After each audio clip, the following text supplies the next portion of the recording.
Did you click on this video by choice, or was it already decided? If everything's predetermined, I wouldn't need to ask you to subscribe. It's already locked in. But just in case I'm wrong, hit that button. Let's get into it. Roll the intro.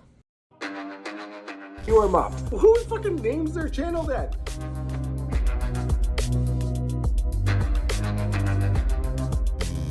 So I watched your 20-minute debate with yourself about free will. Yes. Yeah. It sounded to me, and correct me if I'm wrong, you were still kind of exploring some of the ideas.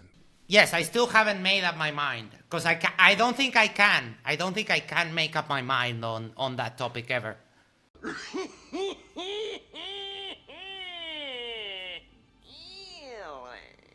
I'll try to do a summary of that. If you want to get the full, you can check it. It's on my MXXD channel. It's called Talking to Myself on Free Will. We have a few conceptions of free will. We have the free will that people claim that God gave us. I'll dive into that one first. But then we have the secular view on free will. And that's where I see both arguments and I can't make up my mind yet. I don't think I will ever be able to make up my mind because unless some breakthrough comes, I don't think that is an answer that can be settled. I'm curious what the sticking point is for you. So when we talk about religious free will, it brings us to a problem that you cannot surprise God. So if you cannot surprise God, if God knows what you're going to do every minute of every day, then are you really freely making the choice of doing what you're doing? Or are you just playing out your role in a macroscopic theater play? Are you just going through the script that has been laid out for you? So when religious people say, oh, God gave us free will, it's like, no, he didn't. No, you don't have free will. If you cannot surprise God, you do not have free will. You just cannot parse those things together. If God knows, then you're not free to choose otherwise. That is just not possible. You can't define that into happening. What if they were to say, yeah, you can surprise God. That's what it is, have free will. Oh, I can't surprise God, so God is not omnipotent.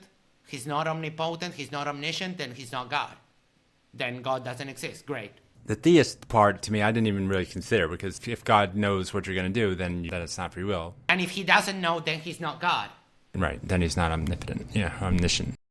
God, aren't you supposed to know everything? Of course, Dippy Dove. It's called omniscience. Omnipotent, omniscient, etc. Like you get different problems with the different omnis. Because if he knows that you're going to hurt yourself and then he doesn't stop you, then that, even though he might infringe on your free will, he's not being omnibenevolent. What do you think Superman would do if he were here? Superman isn't concerned about interfering with free will. So you have different problems with the different omnis just from this idea of free will. Yeah, all of the conversations that I've had about free will, none of them actually involved God. Oh, that is mostly the conversation that I've had. Really? Yeah, with religious people. It's like, oh, well, we have free will. That's evidence of God. It's like, no, it's not. And no, we don't. When it comes to the secular view on this, I haven't made up my mind. We have the possibility of we do have free will, or everything is deterministic. I'm going to start with deterministic. What's up, everyone? Quick announcement. I will be in Nashville this fall for DebateCon 6, doing in-person, post-debate interviews. If you're watching online on the Modern Day Debate channel, make sure you're subscribed here too, so you don't miss the interviews and behind-the-scenes content from DebateCon. And now back to your regularly scheduled program. When you're on your life and you come to a fork in the road, or you come up to two doors, determinism will say that the choice that you're making has a sort of cascading effect, and you're choosing because of everything that has ever happened to you in your life up to that point is what makes you take the right door or the left door. A good analogy to describe this is, for example, what's your favorite ice cream flavor? Vanilla. Okay. When did you choose that vanilla is your favorite flavor? Right. No, I didn't. Yeah. You never made the choice. You just tried it and you realized, oh, this is the one that I like the most. So you didn't have agency in your choice. It is determined by your physical characteristics and the neural pathways in your brain that tell you that when you take that spoon of vanilla ice cream, you get the most pleasure, the most reward. So that tends to happen with a lot of things. Sometimes we're making a choice because of a range of things that happened up to that point that you sometimes have no control over. So in determinism, you're not really making the choice. Everything has led you to that point and you choose the right door, but you don't really have an option to choose the other door. And the problem is that even when you're faced later in life with the quote unquote the same choice, it's not the same choice because you have a window of time in which other chains of events happened. So when you come to that choice at another point in life, you might choose the left, but you were determined that you were going to choose that left option, left door, because of a whole chain of events.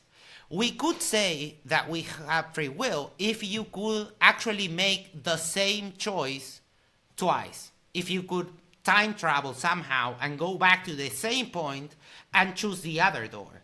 But that unfortunately doesn't even happen. So even when you think that you're choosing something, determinism would have you that you're not really making that choice. I think what a lot of people mean by free will and their choice, that's part of the equation what you said about I didn't choose my preference for vanilla. That's true. But if I'm going to sit down and choose between two flavors at this particular moment, sometimes I feel like people will say I can choose which flavor I want to have in this moment. So they're not going to be convinced that because I didn't choose my preference for vanilla means I can't choose which one I'm going to have right now. And what they're suggesting is that they could have chosen something else, and they could have, if you go back and rewind the universe to exactly the state that it was in when you made that choice. So you used to use time travel, but I'm just going to say we're going to roll back the universe, roll it back to exactly to where every molecule, every atom, every quark, and everything is in the exact same state it was the first time you made the choice. It would go the exact same way. It will always go the exact same way.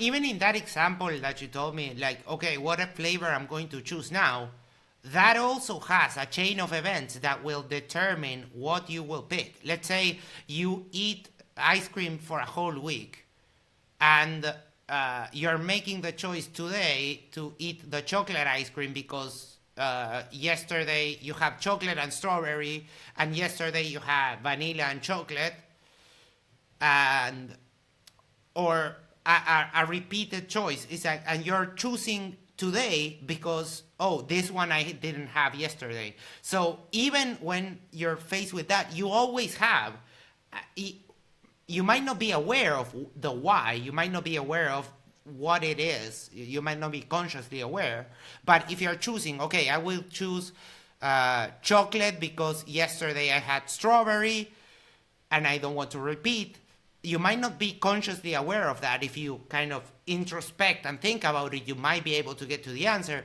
But there's always, determinism tells you that the chain of events, it's always the same, and it will deterministically make choices for you.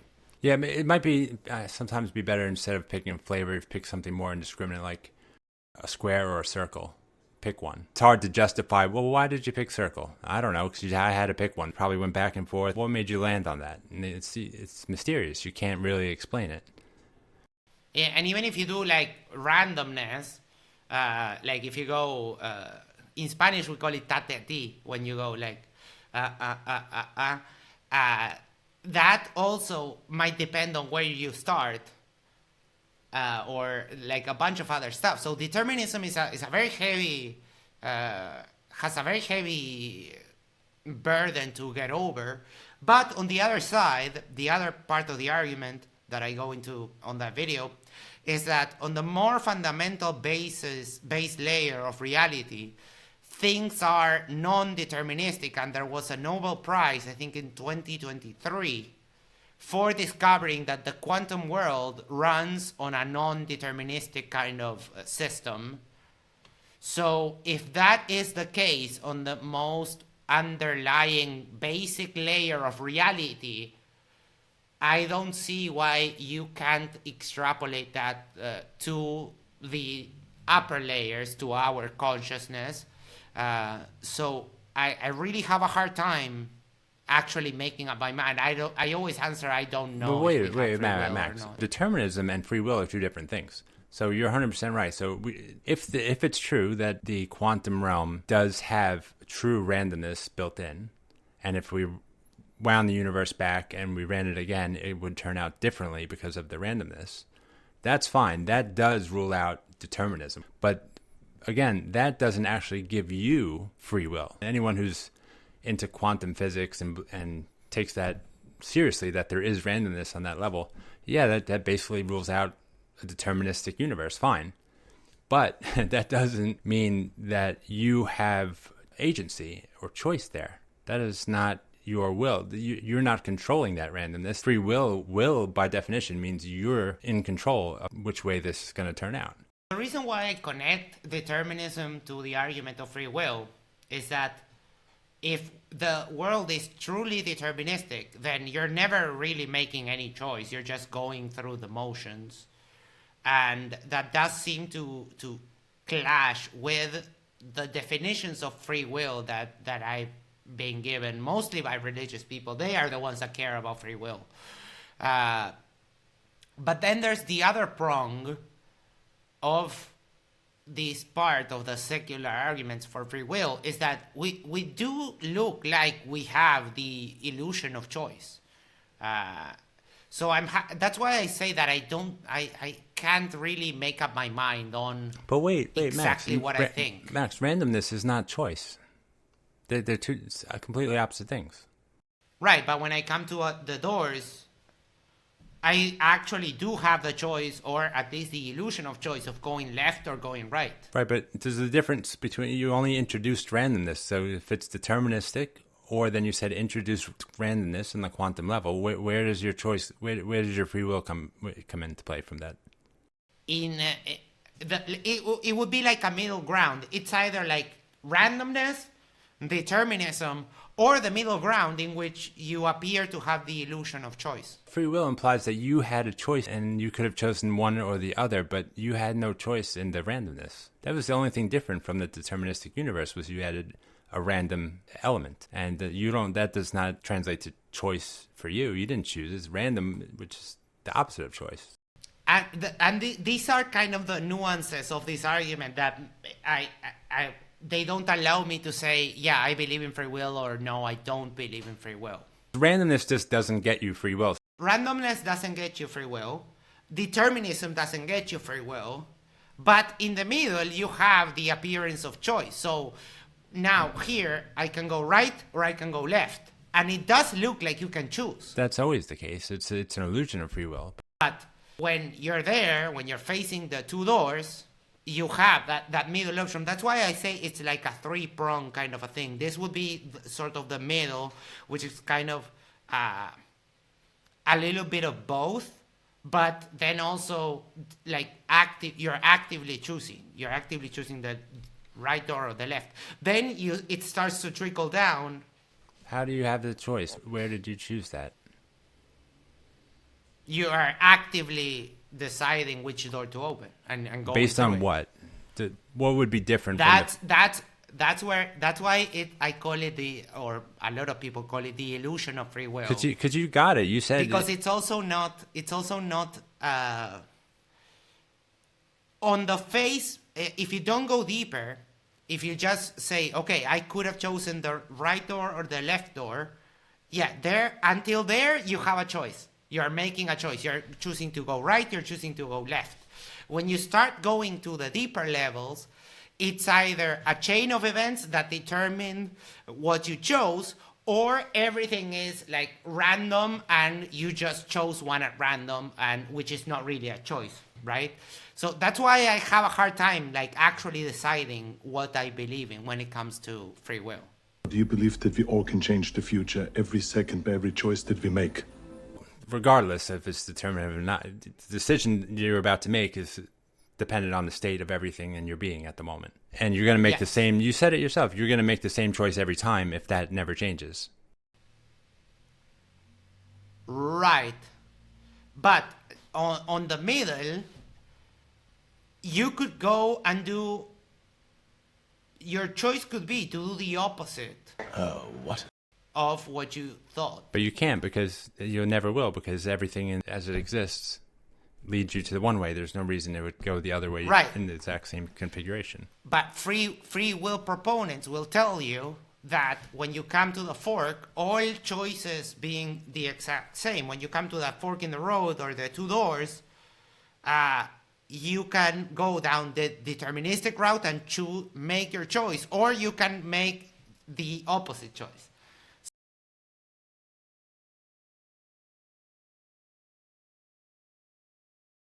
So that's why the people that are proponents of free will tell you that you're actively choosing, which I have a hard time wrapping my head around. Yeah, let me come at it from a different way. Sure. I want you to pick 3 movies or 3 films, right? Obviously, you've seen many, many films, probably many of which are coming to mind at the moment. Okay. Fight Club, Starship Troopers. Okay. And eventually Pedro Páramo. What was the last one? Pedro Páramo. It's a movie based off a book. Okay, now it's on Netflix. It's great. Okay, so you named those 3 movies, and you might be able to. If I ask you, why did you pick those 3 movies? You think you can probably articulate some reason they came to mind, right? Fight Club is one of my all-time favorites. It's like in my top 10. Starship Troopers, I remember watching it as a kid. It's a fun, campy, kind of like a cult classic. And Pedro Páramo, I chose it because it became like my favorite. It became part of my top 10 because I read the book. And I watched an old version. The old version is bad, but then Netflix made a new version last year, I think, and it's really good. And I love it. Has one of those twists that would put M. Night Shyamalan to shame. That is just impossible. So it's like I know the reasons why I chose. Okay, so. You know hundreds or maybe thousands of movies. I'm sure you're familiar with The Terminator. Judgment Day is inevitable. Or Jaws, right? You could have picked The Godfather. I could go on for days. Movies that probably didn't even cross your mind, but you were obviously familiar with, yeah? Yeah. So were you free to pick those movies which didn't occur to you? No, the ones that didn't occur to me, no. There are some preconditions. I had to choose a movie that I have first of all seen, and then kind of liked. You have to know the name of, yeah, but that's going to be thousands of them. But you didn't get the option of 10,000 movies or 1,000 films you probably could name. You were only presented with a few choices. Right. You needed to think of movies, and they started to appear in your brain. Yeah, you didn't browse a library of 1,000 films. So where did those movies really come from? Because if you weren't free to pick The Terminator or Jaws or Independence Day. No, wait. I was free to choose those ones. It's just that in my criteria for what I wanted to put out as the results of the question that I was asked, the only ones that I'm not free to choose are the ones that I haven't watched. But how are you free to choose movies that didn't even occur to you when I asked you to think of a movie? It didn't come into your decision-making options. But I think you're going it back. It's not that they didn't occur to me. It's just that the Terminator, it's not even in my top 10.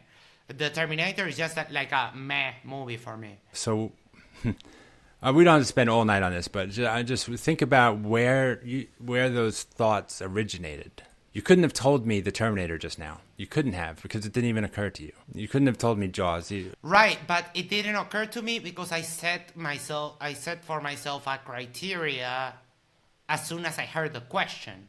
So it's not that it didn't fit my choice, it's that it didn't fit my criteria for answering the question. So I don't think those are completely, those are similar. I think those are different things. I limited myself in the choices from a pool of limitless movies. First of all, I limited myself in I have to have watched it. I have to have liked it. Can't think of the name of a movie you've never heard of. Correct. But And then of those movies that I do know, then I made a choice based on my top 10. And those movies are in my top 10 because I have clear reasons that I can articulate why I like them. Did you choose to like Fight Club? Yes, because I make an active evaluation. This is not direct sensory input. It requires an intellectual effort to recognize the videography, the sound, the story, the acting, the costume design, the location sets. The fact that you everything. appreciate all of those, that they were good, and you think you chose to appreciate those, or you just appreciated them when you observed them? No, I think it's a conscious, in that kind of thing where it's multiple criteria, I think it's more of an intellectual effort. Because there are movies that people would consider have the same characteristics that I would not agree. It's like a subjective thing.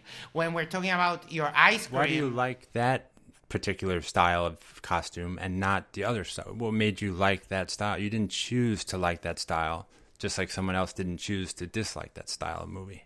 It is just the style. You just like you didn't choose to like vanilla ice cream. You get pleasure enjoyment out of watching that, visualizing that style. No, I see it as there's an extra step. When you eat ice cream, it's like tongue to brain, and you get the tingles of dopamine, right? When I watch the movie, it's not eyes, brain, dopamine. It's like eyes, brain, process, and then and then you get the choice. What if I showed you a picture of a woman, and didn't you say it's woman, eyes, brain? Do you have any control over whether you think that woman was attractive or not? No. A kind of attraction goes, in my opinion at least, goes directly. It's like, I like redheads, and I see a redhead and I melt every single time. I have no control over that. I would argue it's the exact same, and I would just, we can leave it there, but I would argue it's the exact same, that you didn't choose to like redheads, and it's redhead to eyes to brain, good. And you just happen to like these styles, and maybe that's the result of your life and the way you were raised and things you were exposed to. But again, none of that was under your control. So you were saying, this is exactly what you were saying at the start. So that's why I brought it back. Maybe we can talk again down the line, and I'll see how you feel about the same argument. No, but this is interesting. I just think that when it comes to the movies, there's an extra step in the middle, which is the rationalization. Because I know that I like redheads, but I don't have to justify anything. Like, I don't have to make an argument as to why I like redhead or blackberry ice cream. Well, I would argue that you can't. You can't explain why you like redheads, and you can't explain why you like dramas and not comedies, or vice versa. You can't explain. You just do. Why do you like comedy, but you don't like horror films? I don't know. Comedies bring me enjoyment, and horror films don't. Why? I don't know why. You didn't choose that. Yes, in a sense I agree, but for like ice cream and attraction. But when it comes to some more intellectual, like choosing a movie, there goes so much more. Like it's an intellectual reasoning that I go down at least. So I think that has an extra step. That's why I don't see them as being like exactly the same. That has like an intellect. I had to process a lot of things. I had to learn about film. I had to watch a bunch of films to know what I don't like. I never had to look at a bunch of women that I didn't like to know that I did like redheads. To discover what you do or don't like. You not choose what you do or don't like. You would discover it.